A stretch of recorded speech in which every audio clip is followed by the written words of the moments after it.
xibaar yu wér te wóor ca tàng-tàng ba abonnez-vous pour ngeen di mën di jot suñuy vidéo.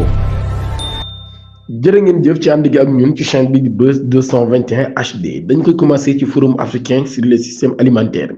Paul Kagame moom mii daan nañ koy dalal ci Dakar tey jii président Bassirou Diomaye Diakhar Faye moom moo def lu ni mel président rwandais bii di Paul Kagame moom mii daal dina ñëw dimanche bi ci dëkk bu sell bii di Sénégal daal di ñëw ci Dakar moom mi nag ñu ngi ko daal di dalal ci aéroport international Blaise Diagne ki ko dalal nag di homologam bii di président Bassirou Diomaye Diakhar Faye mu nekk ab visite boo xam ne daan nañ koy amal ginnaaw bi nga xamee ne nag forum africain bi nga xam ne dañ koo amal ci système alimentaire bu 2025 bi dafa daal di war a am mu nekk nag ab forum boo xam ne ab rendez-vous continental la ñu daal di koy jëmale ci wàllum sécurité ak lu jëm ci wàllum durabilité alimentaire loolu lii di ab source boo xam ne ñu ko jëlee ci APS chef d'état bi nag bu Rwanda bi moom mii dina bokkoon ci boobu la cérémonie war a am 31 août ca centre international de conférence Abdou Diouf SICAD di Diamniadio loolu nag nekk ab événement boo xam ni dina am lu toll ci dina am fii ak 5 septembre loolu yi dina dajale kon ay dirigeants africains yu bëree bëri ak ay partenaires internationaux yu bëree bëri ñu war a waxtaan ci lu jëm ci mbirum transformation ak résilience des systèmes alimentaires en Afrique.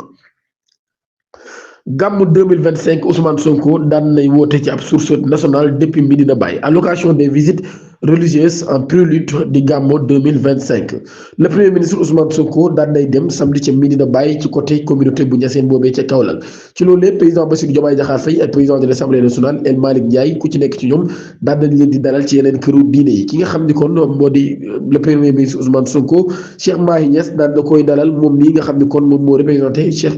Baye Niass nekk kon seen xalif général Tidiane yi nga xam ni ñooy yeewoo ca foofee daan nañ délivrer nag am message bu am solo lool jëm ci wàllum politique sociale ak religieuse daal di solliciter nag ay ñaan ngir nag lu jëm ci wàllum jàmm ak prospérité ci réewum Sénégal loolu di source boo xam ni ñu ngi ko jëlee ci seen web le chef du gouvernement daan nay wax ni nag daal difficulté yi nga xam ni dañ koo dond moo xam mu jëm ci wàllum koppar wala sax ci wàllum moral waaye nag daal di woote bu baax a baax ci am mobilisation boo xam ne dañ ko war a amal mu nekk am mobilisation collective ngir relever le pays moom Ousmane Sonko mii rek daan nay assuré daal di wax nag daal ab sursaut national maanaam Sénégal mii mën na amorcer lu jëm ci wàllum redressement am bu ñu engagé woo ci li nga xam ne nag mooy voie de l'émergence bi moom nag mi ngi ñaan kon lu toll ci ñett at rek ñu daal di ko koy may ngir nag ñu daal di mën a defaraat Sénégal bu baax a baax. Amidou Djiba daan nañ koy diglu gendarmerie ginnaaw bi nga xamee ni daan nay jéglu moom Amidou Djiba moom mi daan nañ koy diglu ñetteelu yoon ca section de recherche gendarmerie ginnaaw bi nga xamee ni nag daan nañ koy interpellé ngir ay propos yoo xam ni ay propos yu doy waar la mu daal di koy yëkkati le quotidien bu libération daal di xam leen nag daal moom mi ñi ngi ko toppee ay kàddu yoo xam ni dañoo jàpp ni dafa way ab hymne boo xam ni nag nee na daf koo fental Casamance waaye rek daal di défier état bu Sénégal ci ay symbole de la république ba tey loolu yi moom Djiba nag daan nay wax nag daal proximité bi nga xam ne am na ko ak mouvement force des démocratiques de Casamance MFDC waaye daal di minimiser rek daal li nga xam ne mooy kàddu yi mu yëkkati daal di wax nag daal loolu yëpp ab cadre culturel la waaye ginnaaw mu daal di jégalu enquêteurs yi nag daal ginnaaw bi nga xam ne daal nañ ko fàttali kàddu yooyee mën na sax daal indi li ñuy wax atteinte à l'intégrité nationale et une incitation à la rébellion Amidou Djiba daal day insisté nag daal ci respect bi nga xam ne am na ko ci président de la république waaye daal di wax ni mi ngi réccu bu baax a baax li nga xam ne daan na koy wax waaye wax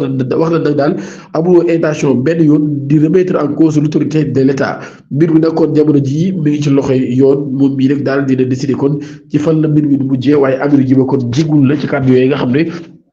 daanu koy waxoon ci ginnaaw ba moo xam leen nag daal moom bi président Cousin wam la moom daal te ab kanam la tamit ndax moom joolaa la président di séeréer loolu di ay kàddu yoo xam ni Amidou Djiba daan na koy xamle Dakar dina dalal ñaar juróom fukk ak ñeenteelu réunion bu UPCI diplomate paix et dialogue au cœur des essences capitale sénégalais moom mi dina dalal le 1er ba 2 septembre 54e réunion du comité exécutif de l'union parlementaire des états membres de l'organisation de la coopération islamique UPC selon l'Assemblée nationale moom mi nag daal nga xam leen ni communication bu événement boobee ay parlementaires ak ay diplomates yu jóge ci réew yu bëree bëri dinañ fi daal di daje rek mu nekk kon am ndaje moo xam ni ndaje mu ndara am solo lay doon ca Kafountine 17 candidats à l'immigration irrégulière interpellés à Abéné gendarmerie de Kafountine daan nay procédé ci guddik samedi jàpp dimanche interpellation bu toll ci fukki nit ak juróom-ñaar ñu nekk ay candidats yu waroon a jël mbëkk mi daal di dem kon ci am campement bu nekk ca Abéné nekk am localité boo xam ne mi ngi nekk ci sud bu Sénégal am source sécuritaire daan nay boo xam nag APS moom moo ko daal di cité daan nay xam ne ni opération bi nag daal li ko yombal du dara lu ay renseignement yoo xam ne daan nañ koy am ginnaaw bi nga xam ne ni daan nañ leen di signaler présence ay suspects yoo xam ne daal ay individus lañ yoo xam ni ñoom ñi ñëpp ay hôteliers lañ ci ñooñu nag am na 11 personnes yoo xam ne daan nañ leen arrêté wala sax 11 sénégalais yoo xam ne daal daan nañ leen arrêté ak yeneen ñett ñoo xam ne ay complices lañ ak ñaari sénégalais yoo xam ne ay ressortissants étrangers lañ yoo xam ne ñoom ñi ñëpp daan leen placé en garde à vue mu nekk nag ay arrestation yoo xam ne daan nay am ginnaaw ay fan rek bi nga xam ne ni ab beneen opération daan nañ koy amal ci brigade bi nga xam ne nag moom mi moo daan tax daal di interpeller candidat yooyu à l'immigration irrégulier ba tey nag loolu yi 4 femmes daan na ciy bokk ak ñaari xale mu nekk ay mbir yoo xam ne kon ñu ngi koy amal ngir xeex lu jëm ci wàllum tukki boo xam ni tukki la bu jaarul yoon. accident de la 49e promotion de la police à Diamniadio lu toll ci nag ay policiers ñu daan def ay accident loolu yi nekk mbir moo xam ne mbir la mu doy waar ab accident bu circulation boo xam daan nay am ci autoroute bi ci côté Diamniadio ab véhicule boo xam ne transporté ay élèves yu 49e promotion de la police doon dem ca Kaolack ci nag mbirum regroupement ba nga xam ne waroon nañ ko amal waaye nag daal heureusement li ñu daal di wax mooy information yi nga xam ne daan nañ koy jot ci réduction bu jégoon Info TV daan nañ xam ne nag daal kenn ñàkku ci bakkanam waaye nag daal ñi nga xam ñoo nekkoon ko kenn ñàkku ci bakkanam waaye nag daal kon mën nañu wax ak tiitaange rek moo ci ëppoon waaye kon mbir ma mel na ni yàlla daal la ci wis ndox mu sedd daal nañ ci di ab enquête nag ngir déterminer lan moo waral boobu léegi l'accident daal di am mu nekk nag mbir moo xam ni mbir la mu doy waar Moustapha Diakhaté ci point de presse bi nga xam ni doon nañ ko amal moom mii ak ñi nga xam ni ñoom Ameth Ndoye ak Bachirou Fofana ñoom ñii kon nga xam ni ñoom ñoo ànd nekk ci position bi doon nañu amal ab point de presse ci bu point de presse boobee nag daal doon nañ xam leen ni nag daal dinañ taxawal am mouvement bu yees moom Moustapha Diakhaté nag war a jiite boobu le mouvement dañ koy tuddee le Sénégal indomptable l'ancien président du groupe parlementaire Benno Bokk Yaakaar Moustapha Diakhaté daan nay créé mouvement politique boobee tuddee ko le Sénégal doon indomptable nekk nag objectif bi nag muy défendre la république waaye protéger ak consolider l'état loolu yi la presse Afrique daal di bind.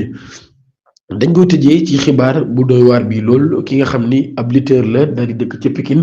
ñëpp xam ko mën nañu wax ni jamono ji bokk na ci mbër yi nga xam ni ñoo gën a am ñoom lañ gën a yaakaarlu ca Pikine muy wuyoo ci turu Pokola Baldé moom Pokola Baldé jot nañ ab xibaar buy xam leen nag daal dafa daanu ci 3e étage ci cité Mixita mu nekk nag avec information boo xam ni information bu doy waar la lool ginnaaw bi nga xam ne nag ñu ngi ko sukkandikoo ci Mati Sarr Niang mu daal di koy publier ci page Facebook am di xam leen nag daal ci cité Mixita kon ki nga xam ni am mbër la di wuyoo ci turu Pokola Baldé dëkk ca Pikine moom mii dafa daan daanoo nag ci 3e étage ba loolu yi waral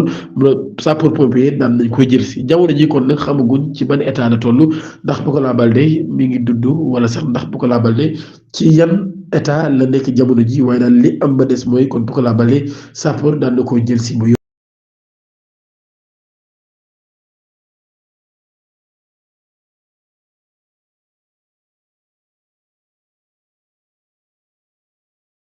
xibaar yu wér te wóor ca tàng tàng ba abonnez-vous pour ngeen di mën di jot suñuy vidéo